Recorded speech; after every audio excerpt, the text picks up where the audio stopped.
You just tuned in to Up for Discussion.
How's everybody doing this evening? We are in the throes of getting this up and rolling. Anytime you come from literally running a shop straight to a podcast, it gets pretty tricky. But here we are this evening. We're going to do this and we're going to do it well because that's what we do. So this evening we will be looking at the Darton lineup and checking out all the new bows that they've put out. Well, they're two flagship bows. I'll say that. Yeah, Lathan's here.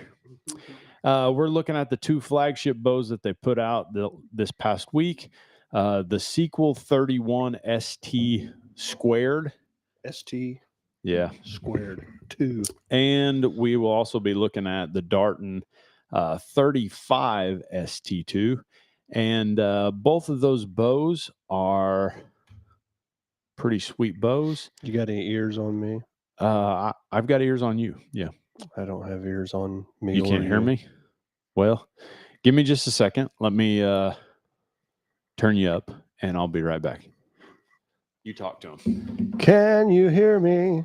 I hope you can. Yeah, we're going to talk about Darton. We're going to talk about some old stuff, some new stuff, take you down some memory lanes because it sounds like it could be a connection thing. It's like fuzzy and rattling. Anyhow, there. Hey, yeah, it's right here. Got an ear, or possibly here. Anyway, isn't that? Do you have it now? No, but isn't that disrupting? Can you unplug it and plug it back in? I don't know. Maybe switch them out with these real quick. Hanging tough. This just gives everybody a chance to get hooked on. Let's see if I can hear myself. Nope, can't hear myself still. It must be maybe. It's in this wire. As I shake it, it gets better. Technology. What's his name sing? I love technology.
Microphone check. Do you guys hear us now? Check, check, check.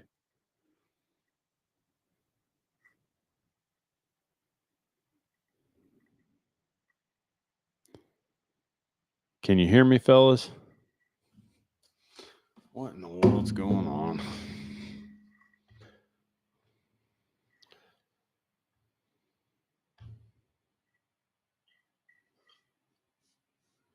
Microphone check. Do you guys hear us now? There you go. Check, check, check. All right, guys. Sorry about that. We are ironing out some, I don't know what's going on. So this evening, this is episode 39, New Technology versus Old Technology. Hallelujah. Tonight, we're going to be looking at Darton's new lineup of bows. We will be looking at the Darton Sequel 31 and also that's weird. And also the Darton Sequel 33, the ST2. They just released these last week, so we're going to be looking at those. Actually, we have right here now, we have the 31 and the 35. 31 and 35, sorry. Yeah. They also came out with the 33. There is a 33. We don't have one of those right at the moment. But we do have the 31 ST2 sequel and the 35. That's right. So that's what we're going to be doing this evening. Also, we're going to be doing something a little bit fun. Lathan we were just sitting here talking the other day, yesterday about us shooting bows through the years and the bows that we've shot, bows that really stood out to us. And yesterday we were talking specifically about the XI Legend that you have. Yeah. And I had a couple, I think. I had a Velocity, which was basically the Legend with a shorter brace height. Yeah. And I actually got the Velocity. That was mine. I got the Velocity from you. Yeah. I've got an XI Impact. Anyway, back to the Legend. So the Legend, a few years back, we were kind of at a point to where we were in between sponsors in regards to shows.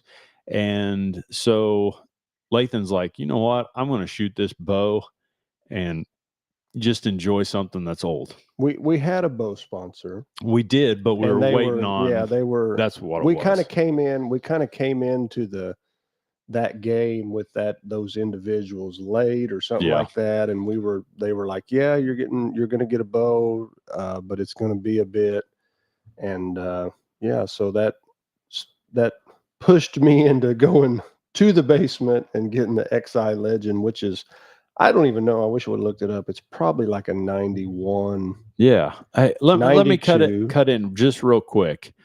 Just because we've got a guy that watches us weekly, and he's got a grandson that it's his birthday. And not only is it his birthday, he just came in and shot himself a deer. So, well, congratulations. Happy birthday. Jay, what's your grandson's name? If you could just type that in the comments, we're going to give him a shout out. It's always awesome when a young guy kills a deer, and man, to appreciate the fact that it was on his birthday, that's pretty cool. Yeah. So bad day for the deer, good day for the birthday boy. That's right. Josh Eblin says congratulations to him.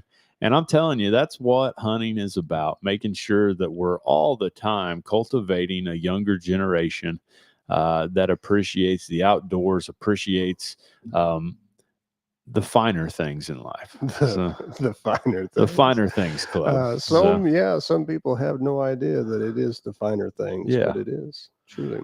That's right.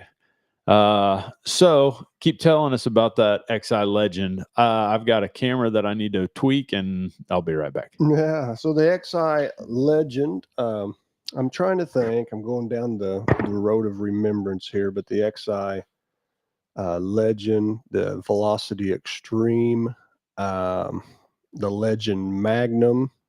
I'm always amazed. I think I said this to Wes the other day when I get thinking about the bows. I'm always amazed that I can remember them.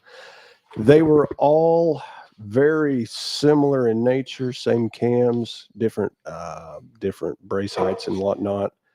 And I think, I could be wrong, some person that's, got a keener memory than me, I think they were all derived or basically a lot like the flatliner, the XI flatliner. XI.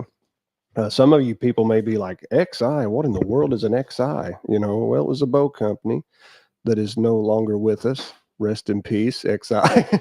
But they were sought after around here for sure. I can't speak for the whole world. Lots of people in Southern Illinois and this area shot XI bows. And I think the reason that I remember some of them so well is because I was a kid, and I still am. Oh, Wes is really having a good time off camera here. He's about went down twice. He adjusts the camera, and then when he comes running by him, he knocks him out of whack again. But anyhow, I was a kid, and I used to sit and go through magazines, and I wanted an XI flatliner. Well, it started with an XI Impact. I wanted an XI Impact, the Miles Keller Signature Series Edition, but I didn't have the money, to get it. And but I would look at those magazines and dream about having a Legend or a flatliner or an Extreme. I mean, you were falling apart like a dollar a watch. Man. But,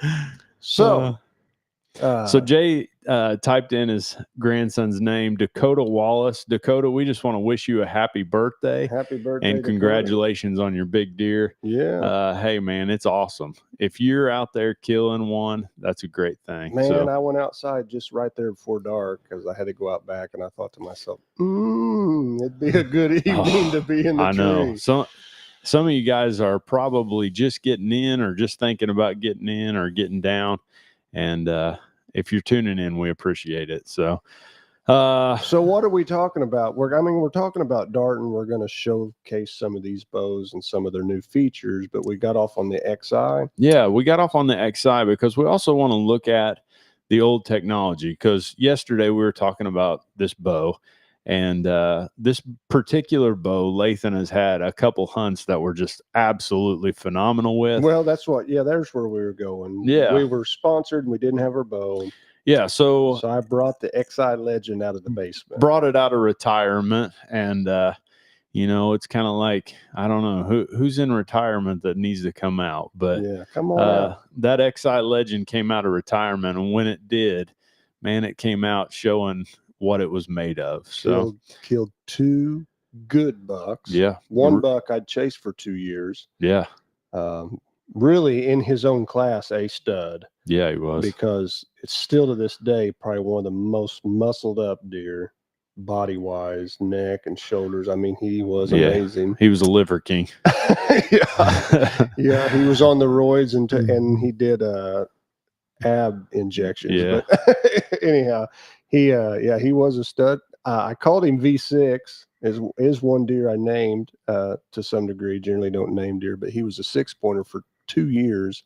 That was pretty significant for a 6-pointer. Now the year I got him with the old XI Legend Q, he had added a 7th point. I still call him my big 6-pointer, but and then we took a nice 10-pointer down in the bottom. A real nice 10-pointer that I missed with the XI. Yep. And why it's such a phenomenal story. Then I rattled him and he come back and gave me a second chance. And we didn't miss the second time. No. Actually gave me a better shot closer than the first time. So well, let me finish, then we'll get to the Dartons. I brought it in this morning, got it out of the basement, brought it in, and pretty much still a couple things to do, but pretty much totally set it up because had nothing on it.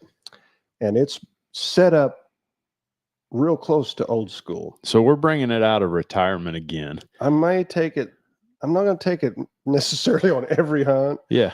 But I may take it on some hunts and see if I can't. I think it'd be great to do some up in the trees with it. Yeah. Yeah. And you may get a flash of it this evening. Yeah. And we'll have to discuss that because if I'm going to start up in the tree, it may be good to reveal it then. But yeah, people can Google it and know what it looks like. I've been coming up with titles for up in the tree. Yeah. Yeah, because like subtitles. So today was up in the tree. They can't smell me or something like that. Yeah. And we talked this morning about the importance of strategies in regards to scent and techniques in regards to making sure that the deer don't catch you before Right. before they get downwind of you. So that kind of happened organically last year. That was something I started doing. it really did. You know, I thought, well, I'm going to do this, and I tried to do it every evening or time I hunted, mostly of an evening, because I started it in the later part of the season, do a lot more evening hunts then. But my thoughts was to informational. Also, guys could get on and comment, and it could be a quick way to pass information in the sense of like, man, I saw this, this, this, and this, and in the last 2 days. So there are still some chasing, or there's some late season, whatever. I'm seeing them most in the cornfields. I'm seeing them most on ryegrass or something like that. And I thought, well, that could give some information across the board to a guy that could be like, hey, I've got a ryegrass field that I ain't even checked on the back of my property. Maybe I need, something to that nature. Just informational. Well, there's been a lot of guys that have been asking about it. And so I will apologize. I have been MIA. Yeah, Lathan's been on a Facebook fast. Well, yeah. So since Colorado elk hunting, yeah, I've went off of Facebook, and I've just not been on it at all. And I will be back. I'm going to get it. He's been off the grid. I've been off the grid. It's sometimes good to lay things down, but anyhow, I'll be back on there, and we'll do some up in the trees and all kinds, maybe out in the field or something, crawling. Up in the brush. I've got a good one. Yeah. That I don't know. I need to run it around the track a few times before I release it. So how's this going to work? You're going to hoard in on my up in the tree, or? Well, I'm not sure I hoarded on anything since we're business partners. Okay. Can we do them at the same time? Yeah, we can. We've done that last year. Gotcha. Yeah. All right. Technology. It's amazing. It's phenomenal. Yeah. You might try it sometime. I've tried it, and me and it struggle worse than what you have struggled here this evening. Some nights are that way, man. So let's segue from that. Let's talk about Darton bows. I talked for quite a while, and none of you's heard me. I said, when we didn't have no sound logo, but I said, here's the deal. If you're about, I was thinking in my mind, if you're about 46 or 47, you probably remember Darton. If you're much younger than 44, 43, somewhere in there, you may not remember Darton being top of the line. But they are now. Yeah. So, and what I'm saying is, back in the 80s, and even into the 90s, I'd say it started digressing a little bit there, but even into the 90s, Darton was everybody wanted a Darton. They made the best. They made the fastest bows back then. They had the best technology. Yeah. And they kind of, fell off the map to some degree, but they have, in the last, probably 6 years, really made a resurgence. And with the last... I would say even less than that. Well, here's the thing. Whenever we bought the shop, right, and we announced that Darton was going to be one of the bows that we brought in, because we had already... recognized that they were making a push. Well, we shot them for a couple of years. We did before, we even got the shop. And because of that, we were kind of in on some knowledge about, that it had been taken over and under new management, and none of that is pertaining to the old management, because we don't have a dog in that fight. But whenever Randy Kitts took it over. Randy is a guy that we genuinely think is a good dude. Yeah. And because we feel like Randy is a good guy, and we know what he's done with Black Eagle, and we know what he's done with Conquest, we were like, this is a company that we are definitely interested in stocking in the shop. Yeah.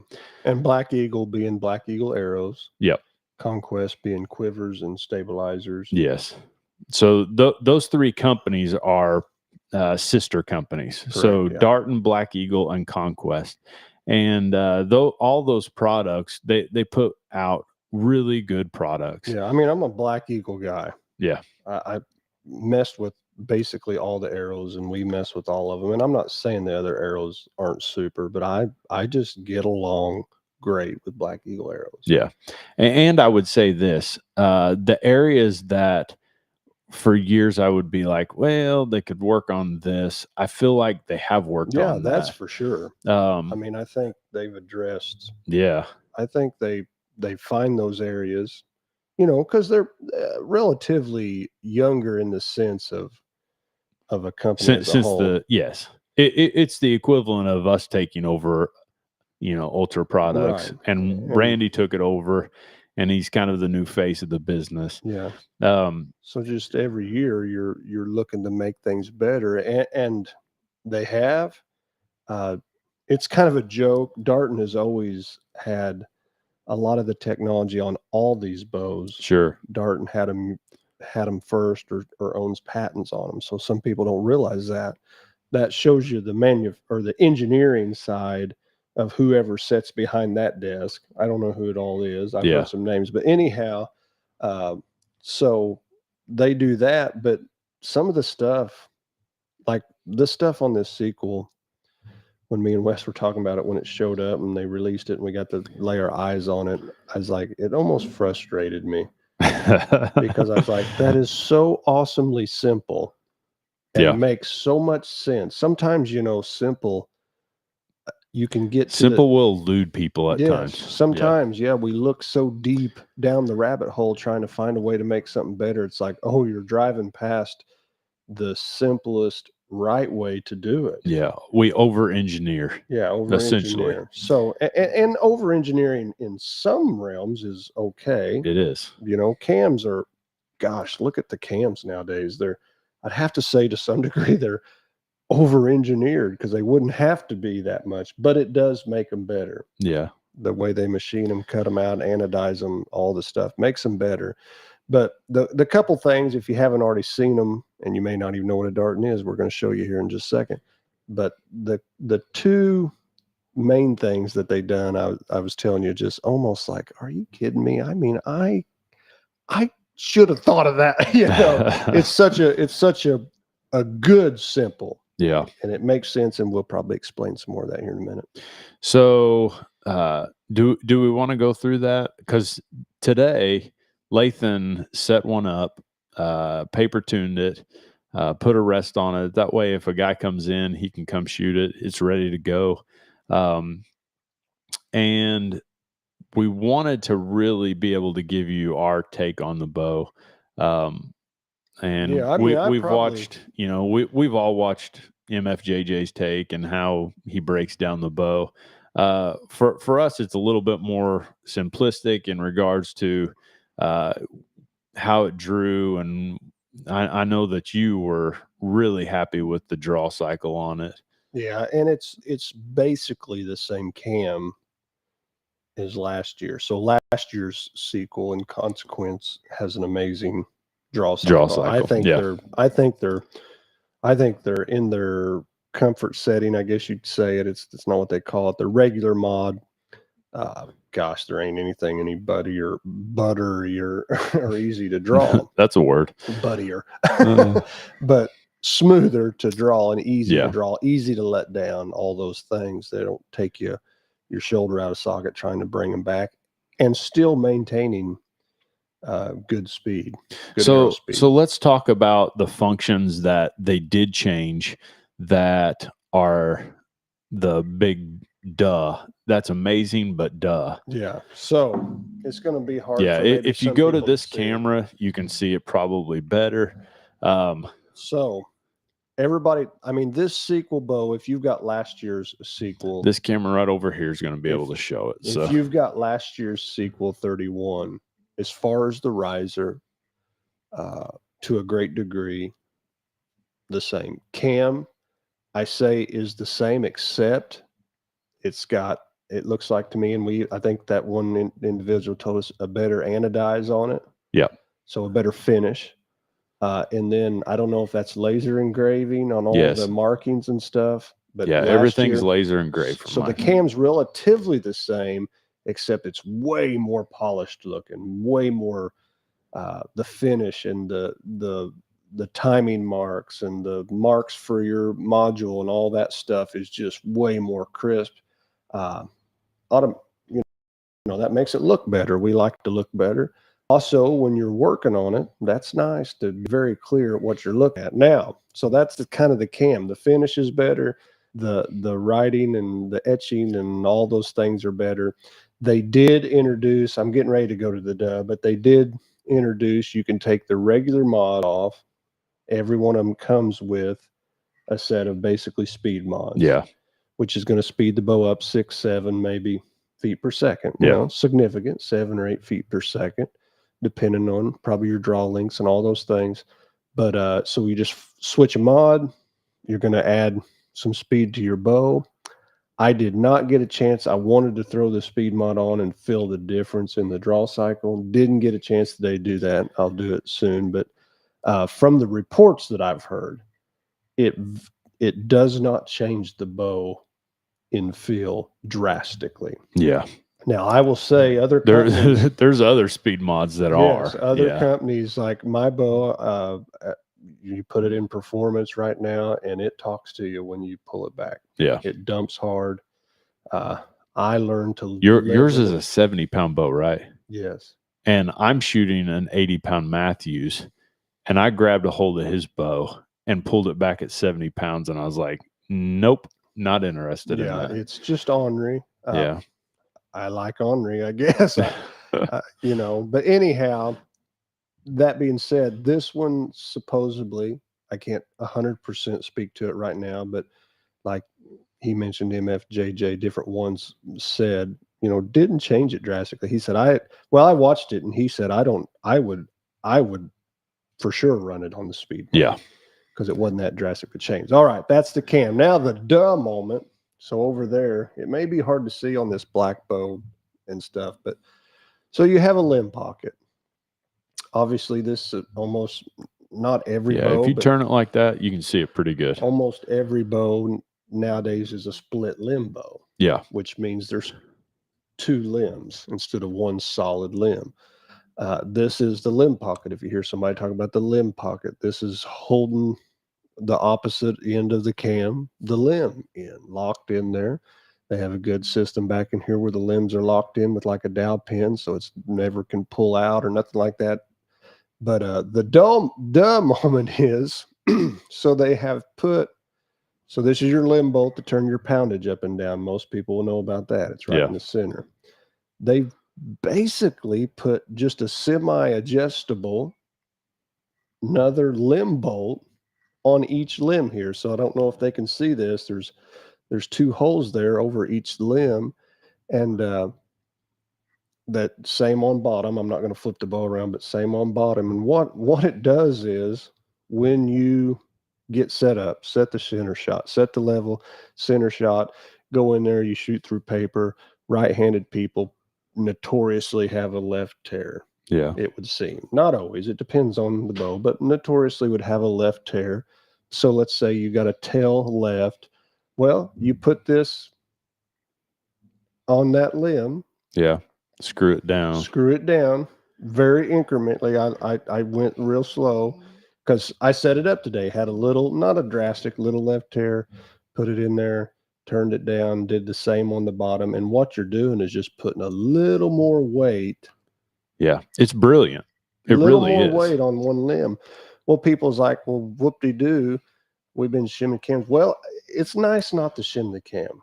It's nice and for you this can cam. do it all without ever pressing the bow. No bow press. Like there's no, taking out shims and moving them over and and it's very pulling nice, your axle. That it's if we can, it's wonderful to leave that cam setting where it come from the factory, because from the factory it should be setting in the right place. Now, not every bow is going to tune there.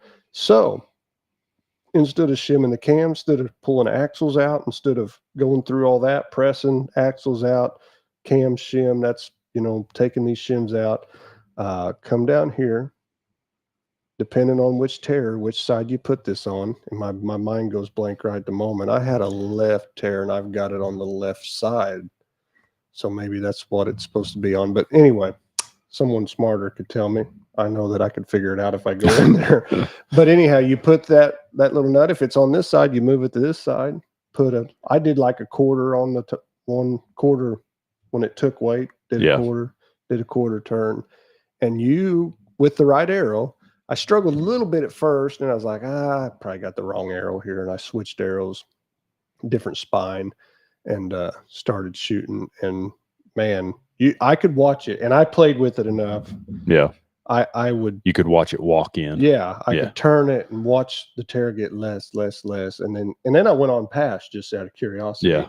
And I could jerk the tail to the right a little bit. Yeah. So it's so simple, so simple. If you're a person that wants to grab a bow and go home and tweak around on it, and you don't want to have to buy a bow press, you could set up your own paper tuning. And right here, providing something, it doesn't mean the shim would never have to, or the cam would never have to be shim, but I'm going to say almost 10 out of 10 times you're going to get it right here. And I think it's awesome, dude. That is like, kind of that moment that's so simple. And I was like, well, there it is. Something. A lot of people don't realize that when those bows come to a shop, a lot of times in the limbs themselves, there will be variances. Like there will be a deflection difference from one limb to the next. And because of that, this limb might load up a little bit more than this limb. Right. And because of that, that also gives you the ability to fine tune that. Now here's the thing. The goal coming from the factory is for them to be really close to each other. Right. And they are. Sure. But what that does is that lets you fine tune things that, you don't always have to bring it to me and Lathan here in the shop. Yeah. It gives you the ability to be like, I'm shooting some paper in my backyard and I'm seeing this. Let's adjust it and see what happens. Right. And it's almost nothing you can do wrong here. Well, and if you do it wrong, bring it into us and we'll fix it. So when I say wrong is, I mean like devastating. No, or something. No, because they've only got 2 turns. Yeah, they only give you like 2 turns there. But basically, they say we'll give you just enough to where you can't do anything to hurt yourself. Yeah. So and within that, you're going to get the bow probably 9 times out of 10, 10 times out of 10 to walk in to a perfect hole through paper. That's a duh moment for me because I was like, man, duh. And some people's like, well, I never want to work on that. That means nothing to me. That only means something to you as a bow technician. Yeah. This guy's going to work on it. Well, I thought about this today. I was like, that's true to some degree, but a bow that has such minute abilities, I don't know if you'd call it micro tuning. Oh, and the next one's even more micro. Well, I shouldn't say that because I can turn this a 16th. I can turn this a quarter. Yeah. I can turn it less than a 16th. People don't realize how fine-tuned you can get a bow. Yes, and what I'm saying is, even if you want me to tune the bow to me or tune the bow to you or whatever, a bow that has that much micro tuning in it, I don't know how to word it other than the ability to move such small increments. Because sometimes a shim's like, it's too far. Yeah. So you're digging and trying to find, well, can I get a thinner shim or a thicker shim? And Well, that's why Matthews, they've got a whole set of shims that you can use. Top hats. I mean, top hats. They're shims, but they call them top hats. But with those top hats, they also grant you a slight amount of rest movement. Yeah. Like they want you to be at 13/16. Right. But there's a slight amount. And the reason why there's a slight amount is because a shim will not always get you where you need to be. It'll get you really close, but then, there's some fine tuning that has to happen. And this being threaded where I can put the most minute amount of push on that limb. It's brilliant. Or it's simple. Brilliant. It was a good amazing idea. Somebody did good. So I don't think it's quite as brilliant as their yoke system, though. So that moves us. When I say both of these things they added, I don't know what they call it. I call it the ability to micro tune. I didn't finish my thought. They call it the Easy Tune system or something like that. Don't they? Yeah, well, that's probably what the E. I sent it to you, but I can't find it on your phone. So well, it should be under you. I don't know. I sent it to this one, I think, but it's not there. Yeah. Anyhow, but maybe they call it. I'm going to call it the ability to micro tune a bow, because by it being threaded, I can stop here, there, or yonder, go as far as I need to go. That moves over the same ability into this. Now, how can I hold this where they can see? So this is, if you hear someone talking about the yoke on a bow, yeah, this is the yoke. Your cable comes up, splits into two, hooks onto the cam on both sides here. So it's a split yoke type system. This piece of aluminum, I'm assuming that's machined aluminum that they have in there. A lot of bows have that. You're going to see stuff like that. Some of them are plastic, but same thing. You're seeing a split yoke. PSE, Matthews, gosh, lots of them. Lots of them. You'll see this same kind of look in the yoke system. And the difference now with Darton's is there is a set screw. Where's it hiding at? Right here in this yoke system that locks it out. Loosen the set screw, and then hold this and turn this. Essentially, all you're doing is twisting the cable up. Yeah. People don't know if you've ever heard, well, you know, your bow may be out of time. Well, what that is the cams are not synchronized together. Sure.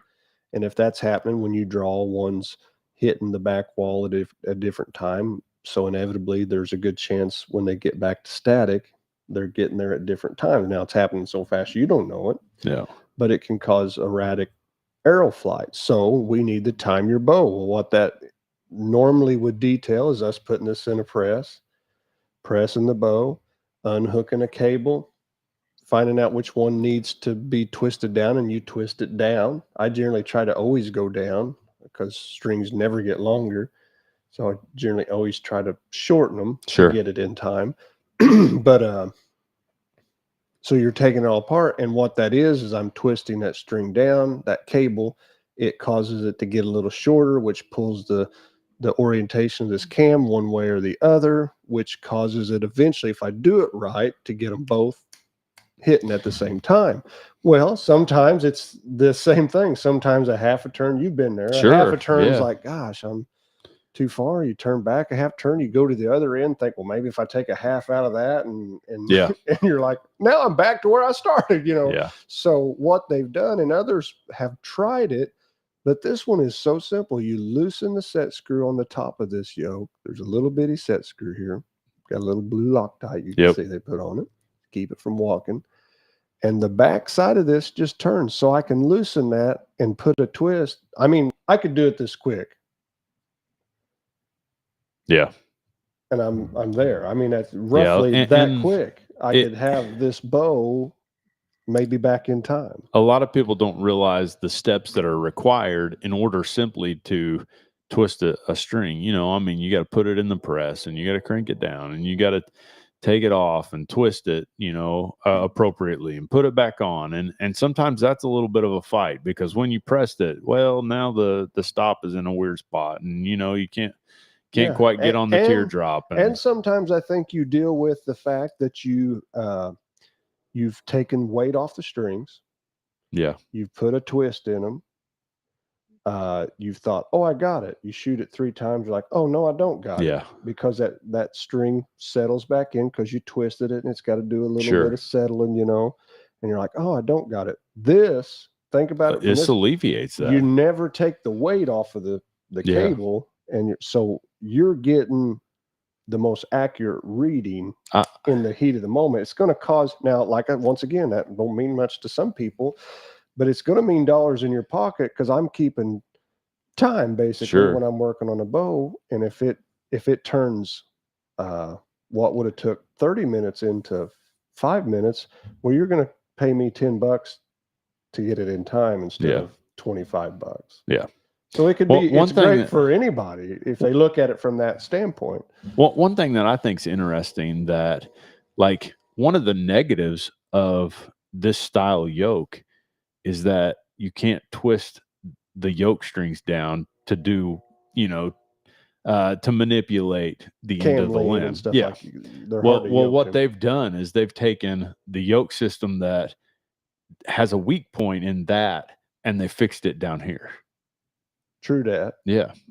True Like, that. because a lot of those yoke systems, like they used to do a split bus cable, and Yeah, you that would twist hooked on that the- bus cable to where it would create the lean that you wanted it to have. Some bows may still have that. Yeah. And I always kind of like that because I was like, Sure. I can rip that baby right in where I want it. I Yeah. can pull on that limb and get that limb deflected where I want it, which just makes more sense. It really does. They have Because- taken the best of both worlds Yeah. and combined them. Because when you're yoke tuning on that, what you're talking Yeah. about, it can run into the same issue. I can only go a half one way or the other, or a full, and sometimes it's like, well, I don't really want to go a full half turn here, but you have no choice because you have to unloop that string where it's looped, totally flip it, go around. So they've made the bow more tunable. Yeah, it's like They've they made took the bow- coffee and ice cream and put them together. Yeah, and they've made Yeah. the bow going to be faster and more streamlined to tune, which, like I said, for a consumer means they're not going to spend as much money in the shop Sure. because I'm not going to have to spend as much time potentially working on Or it, they can do it at home. or they can Yeah. learn it and do it themselves. Yeah. It's Ross Gonzalez says Darton's impressing him so far. Ross can work on him for himself. yeah. So And the other thing is, people's like, well, that don't mean much to me. And what I was getting ready to say earlier, I don't know if I ever totally throw that thought out there, but to me, a bow that has that ability to be tuned, micro, you can manipulate it, you can get it there. Even if you don't do it, it means I can get it. Because I've had bows, I can't get it there for you, man.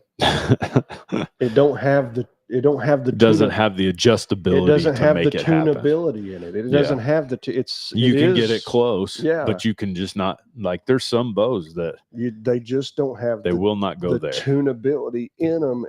And what I'm saying for a customer, it's like, I can get this there for you. Yeah.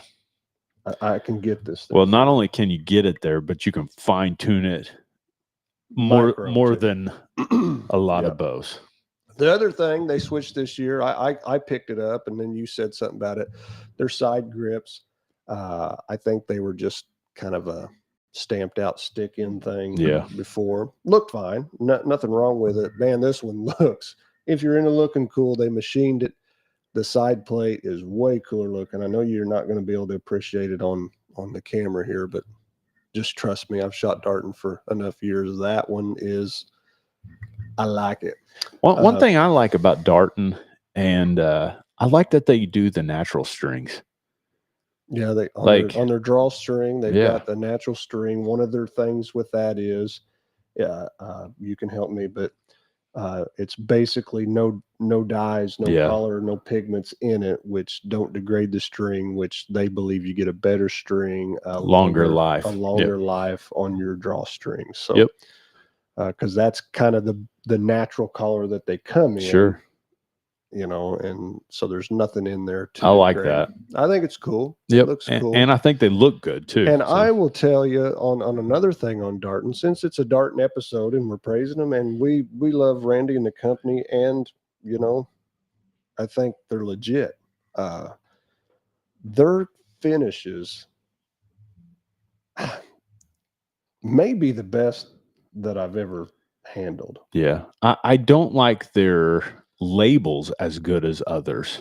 You mean on their limbs? Yes. like just more design than anything. Yeah. Like, I like aspects of it. I like that it's raised. I think that's cool.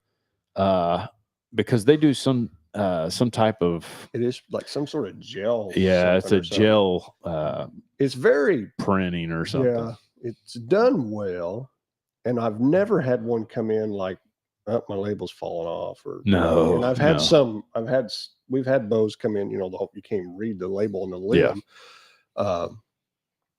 You're just saying you don't like maybe the design. Yeah, that's my thing more than anything is just I think they could spice it up a little bit. Yeah.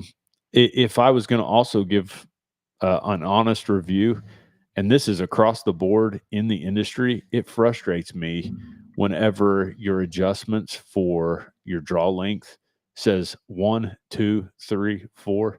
Why not just say 31, 20, 30, 29? Yeah. Like, why not say what it is? That frustrates me. Yeah, that one don't bother me too much, but I can see what you're saying. It'd be nice when you drop that little dowel pin in a hole that it says 28 and a half. Yeah.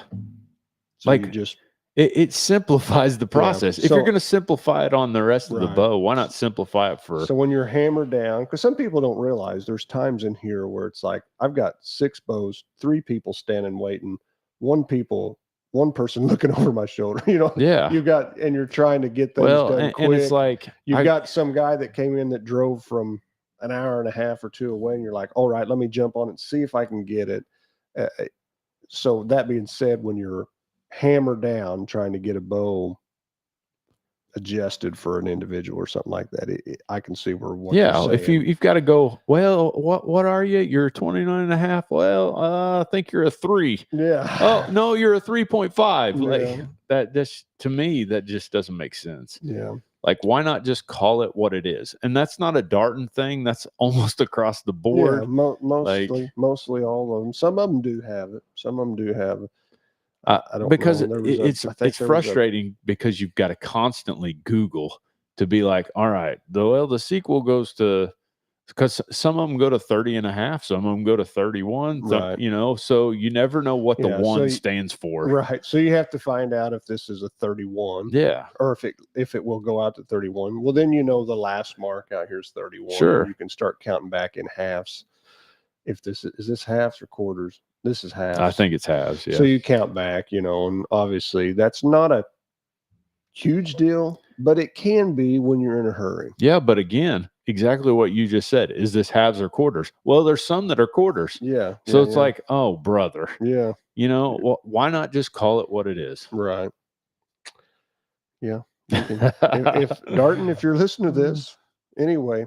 That's my qualm. Yeah. So. And not just Darton, all the others that do the same thing, right? So as far as finishes though, on their bow, they're the toughest. Yeah. I have taken their bows like to the mountains, to Colorado, and we have found out, and anybody that goes there knows, unless you are just not running and gunning, and I'm a runner and a gunner, your bow takes a beating in the Rocky Mountains. Yeah, they don't call them Rocky for nothing. No, it takes a beating. And I have come back with a Darton and obviously get the dust and the dirt and the things like that off of it, and looked it over, and I was like, I can't tell that there's a blemish on it.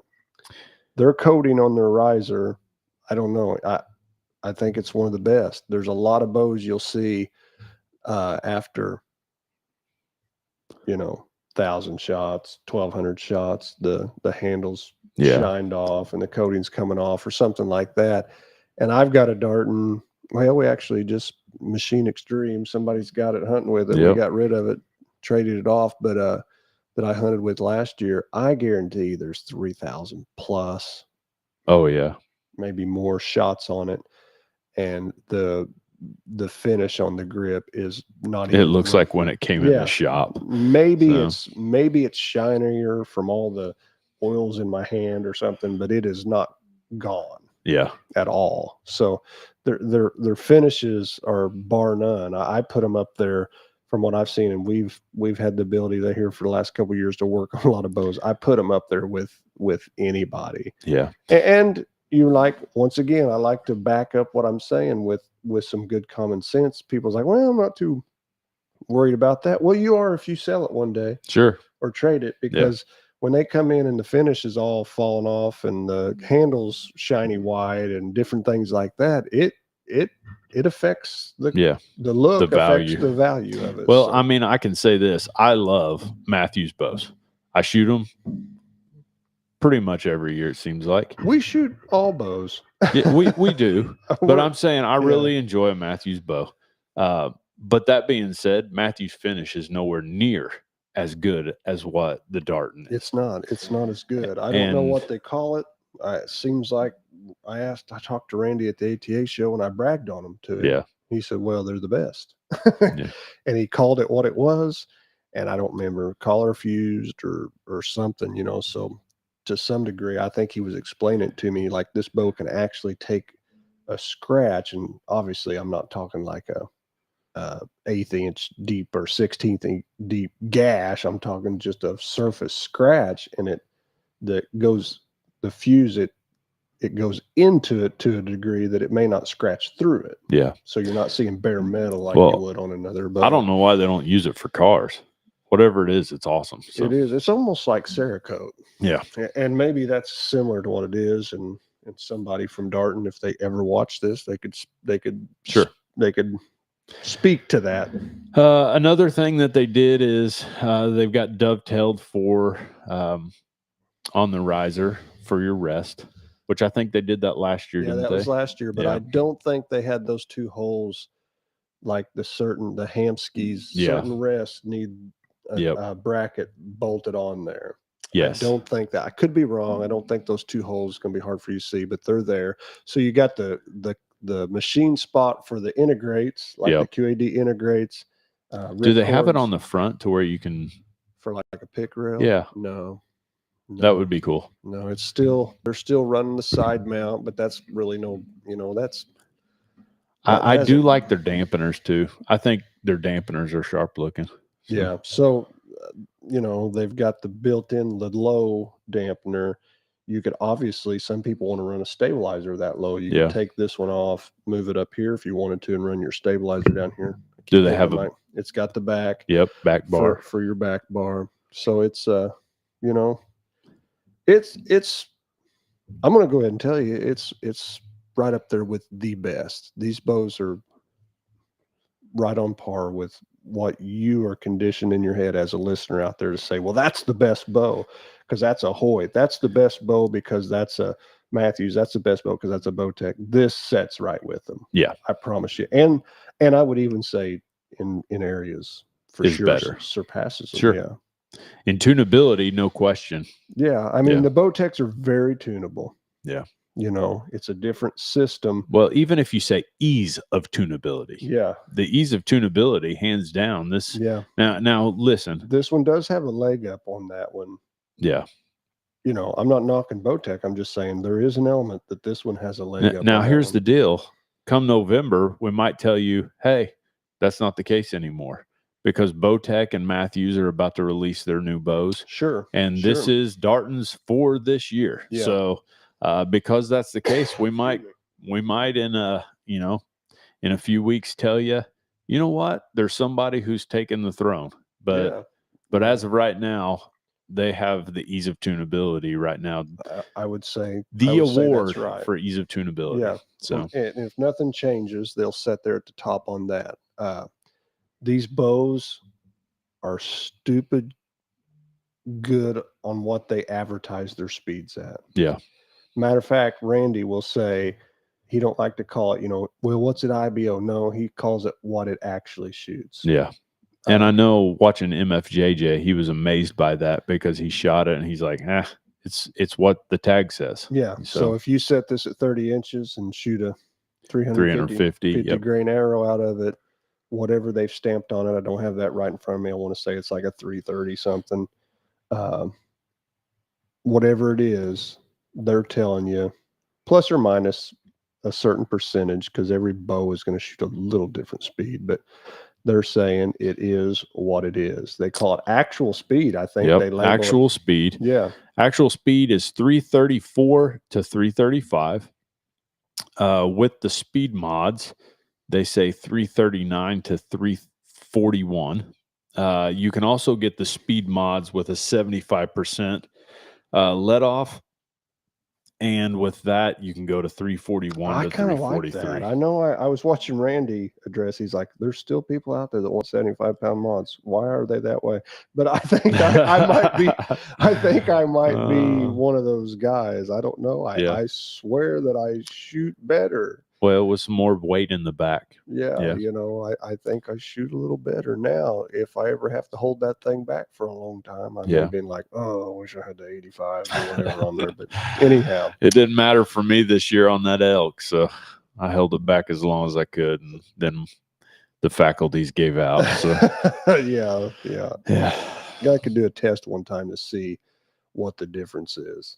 I How know. long can I comfortably hold an 85, and how long can I comfortably hold a 75? Here's the deal: if you did it to, I think it would be interesting to do it to failure. Yeah, I think that's what I do, and you'd have to do it like 2 different days. 2 different days when you're fresh. But hold it to failure. Yeah, but I can tell you this: it could get dangerous, because when I held on that elk, I felt my body convulsing. I did, man. I wish I'd been there to see that. I wasn't there for that one. Oh, it was ugly. It's a day, one of the days. I was staring at cows right in front of me, full draw, and knowing that he is literally about to step out. And I mean, I can feel my body slowly start giving way. And then it gave away rapidly. Yeah. Which did you? Is that the one you caused you to bump bang your chair? Yeah. Shot at his feet. Yeah, that'll happen. That'll happen. So. But so I don't know if you were clear on that earlier. I think we was, but just to reiterate it, you got a Sequel 31. Yep, Sequel 31.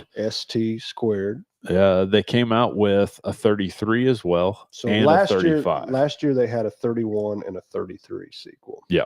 And it didn't have this limb pocket tuning and the yoke system tuning on it. This year that's new for these. And now they've got a 35 for the guy that wants a little longer bow. Or for the guy who's looking for the crossover bow. One that you're maybe thinking, I'm going to shoot some target with this and I'm going to hunt with it in the same bow. Yeah. So they've done this limb pocket on a 31-inch, a 33-inch, and a 35-inch limb pocket and yoke system. Yeah. Some guys have asked about the Consequence 2. The Consequence 2 still has the old yoke system, but it does have a speed mod. Yes.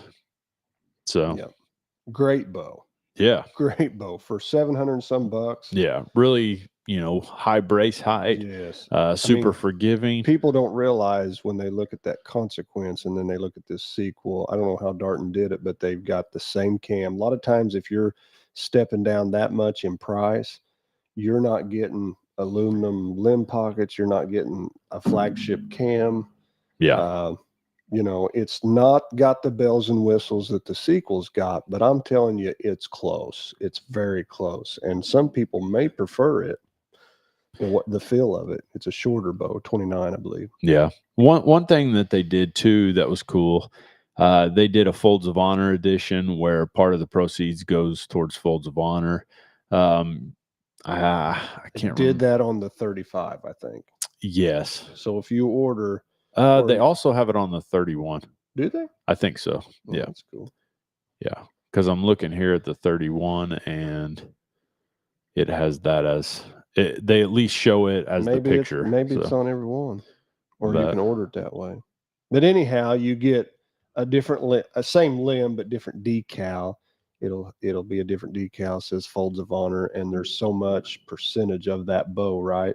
Yes. That goes to that good cause. Yeah. What is that exactly? Is that for the Folds of Honor is the for the kids for the falling? Yeah, for the fallen victims, for the kids of the fallen. Yeah.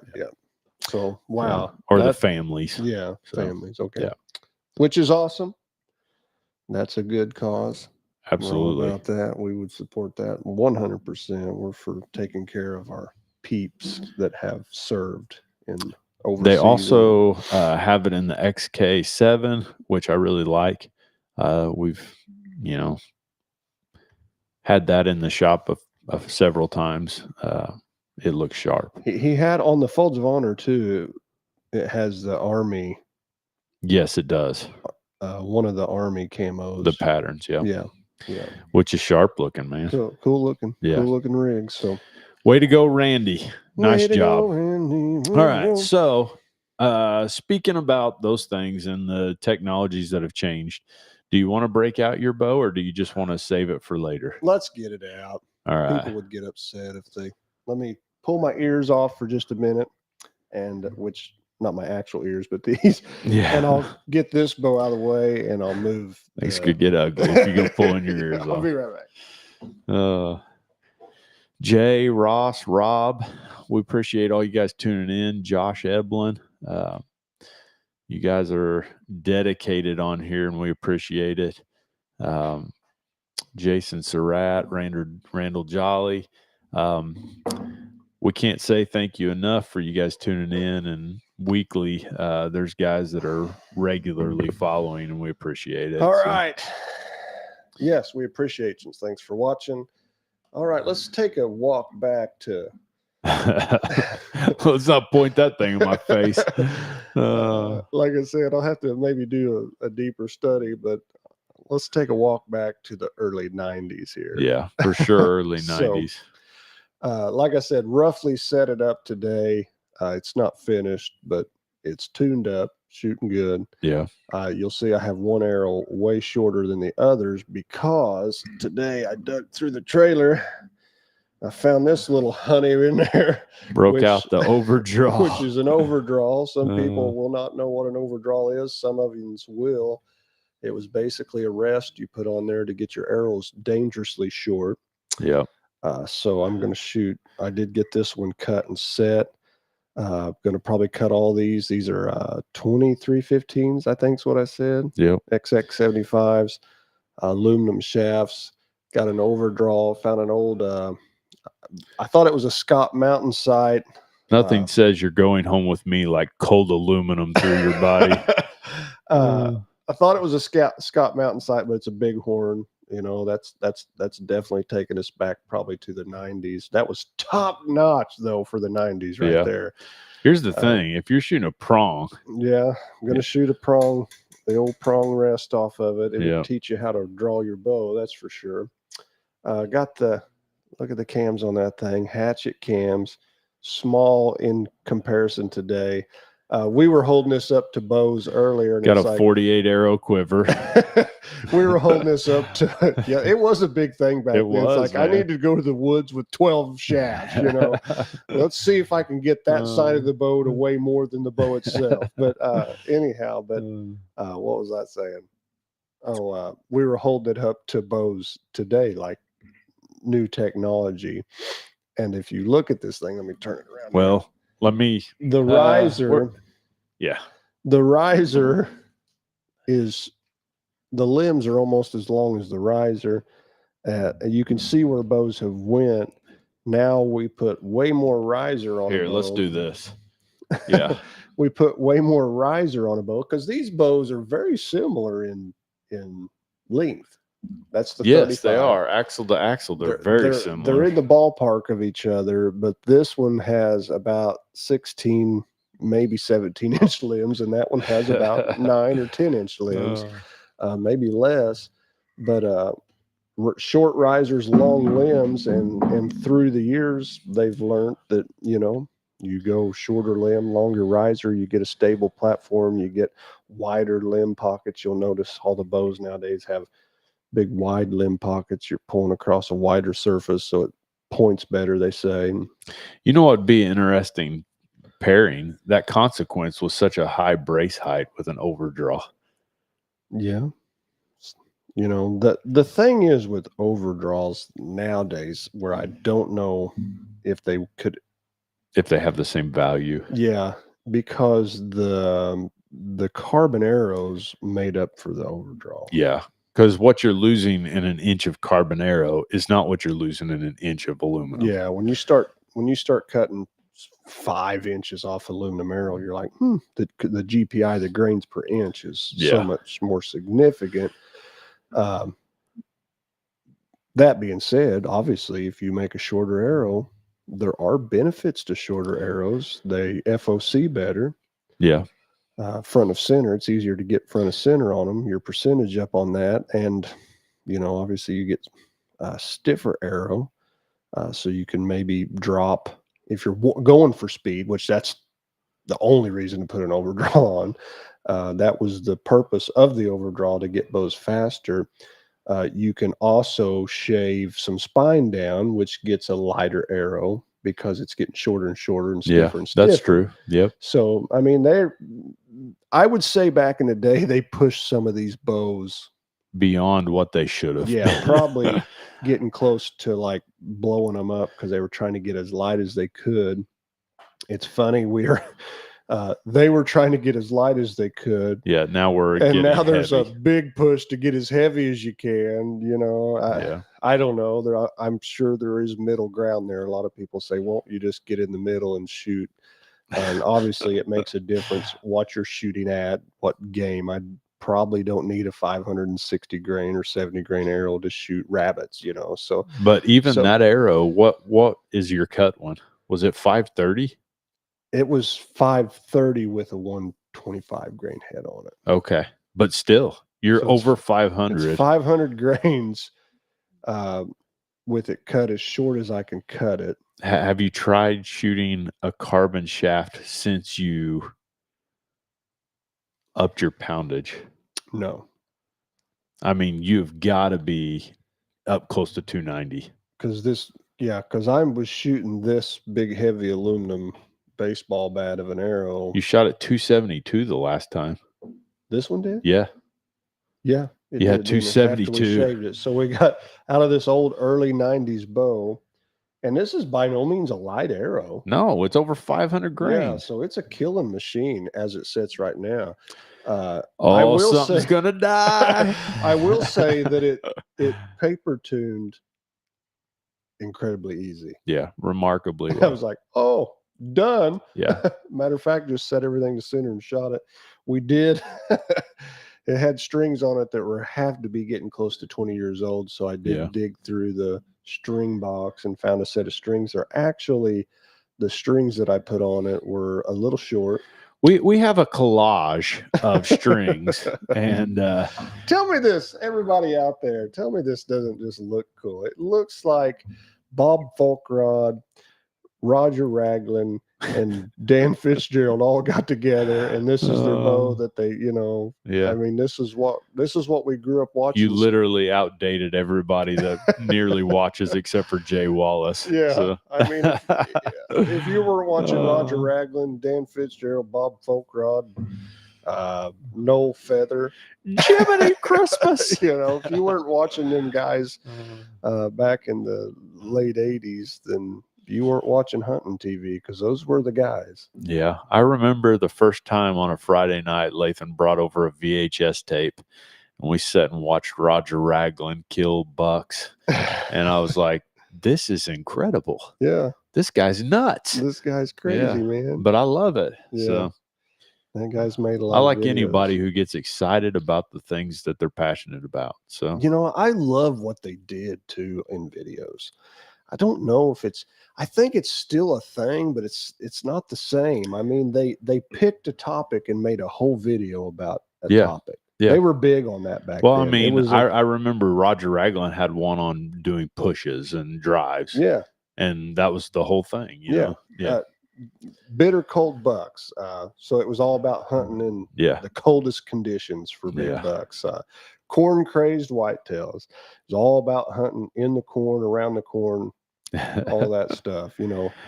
How acorns. They would do whole because back then we had VHS tapes. It wasn't like you could click on a streaming channel and watch the Hunt Public guys or something like that. I mean, and if you'd like any of those VHS tapes, you can get them here at Ultra Product. We probably have some of them out there. I would love to have like all of Roger Raglan's everything he ever did, like the classics. Yeah, these classics, BKS Productions. That'd be cool to play here in the shop. Digitized or something, so we could just stream them, play them, or something like that. Even old man. People's like, well, they didn't kill that guy, Dan Fitzgerald, guy's his boy. Dan didn't kill lots of huge deer. He killed some nice deer, but I was like, man, there were some cool videos. I mean, just cool stuff of him shooting deer instinctively. That guy's incredible. Sitting behind a grain wagon, shooting through the cross member of the grain wagon that was parked on the edge of a cornfield, using it as I don't know. It inspired me as a kid, but that's not what we came to talk about. Hey, but it's old technology. This man. bow takes you there. It takes you there. This bow looks like what I was watching them shoot. Yeah. Back when I fell in love with archery and whitetail hunting. So looks like we need to break out some old camo and some of the Ranger suits. That's right. Some duck camo and old army stuff. Yeah. But that being said, I may work on this bow the next few days and get it doing what I want it to do, and maybe just take it to the woods. And it'd be pretty cool if you did an up in the tree with it and get some. If I kill, I'm not sure you got what it takes to do it. Though, if I kill a good buck with it, I really need to take a lot of pictures. Yeah, because I killed 2 bucks with it, but technically I don't know if I ever got pictures with this bow with those bucks, because we couldn't send those pictures to the video. I'll have to check. You know what I mean? We may have them. Yeah. They may be there, but it would be neat to kill a nice buck and just prop this thing up next to him and get some good pictures. But prop me up beside the XI when I die. Because it killed you, man. It killed you. So anyhow, yeah, that's it. Old technology, hatchet cams. But here's the thing. The essence of this bow is still in that bow. It is. It's strings, it's cams, it's cables, it's limbs. And there's aspects that have changed. There is things, but we were pretty amazed to watch the old hatchet cam bow put out a speed with a semi-heavy arrow. Yeah, that is very on par. On par. Yeah, it's on par. The major difference probably would be the feel of the draw, the feel of the shot, and the sound of the bow. Yeah, but even the sound of the bow's not too bad with those heavy shafts. Yeah. So and I could probably hush it even more. Put some cat whiskers on it. That's right. Maybe some puff balls or something. I'm curious, like a cat. It needs some puffs on it, don't it, to really take it back. Some yarn puff balls on the strings. So yep. I may make that happen old, too. They're beaver balls. All right, man. I think we've covered everything we need to cover. The Dartons are pretty sweet. Come in and shoot them if you want. We've got them here in the shop. We'll make sure that they're ready for you guys to shoot. And if you want Lathan to throw on the speed mods, well, we'll throw those on too. So see what we can get. See what it feels like. I'll probably do it if I get time, just because I'm curious to see what it's going to feel like. I'd love to see you do some lives in the shop again. Yeah, I'll do that too. I get back on Facebook. He's quit doing the Facebook. So but if you guys get a chance, pray for him. Maybe he'll get back on there. So. All right. Is there anything left that you want to say this evening? That's it. All hearts and minds are clear. So this evening's been up for discussion. Episode 39, new technology versus old technology, and the Darton 31 review. We just appreciate you guys so much. Like, share, and follow us on Facebook. If you guys get a chance, make sure you give us a thumbs up on YouTube. Watch it on there, man. YouTube, well, maybe they're slightly less communist than the Facebook crowd. So, all right, we'll catch up with you guys later. We appreciate it. Have a good one. This has been Up for Discussion. Bye-bye. Bye.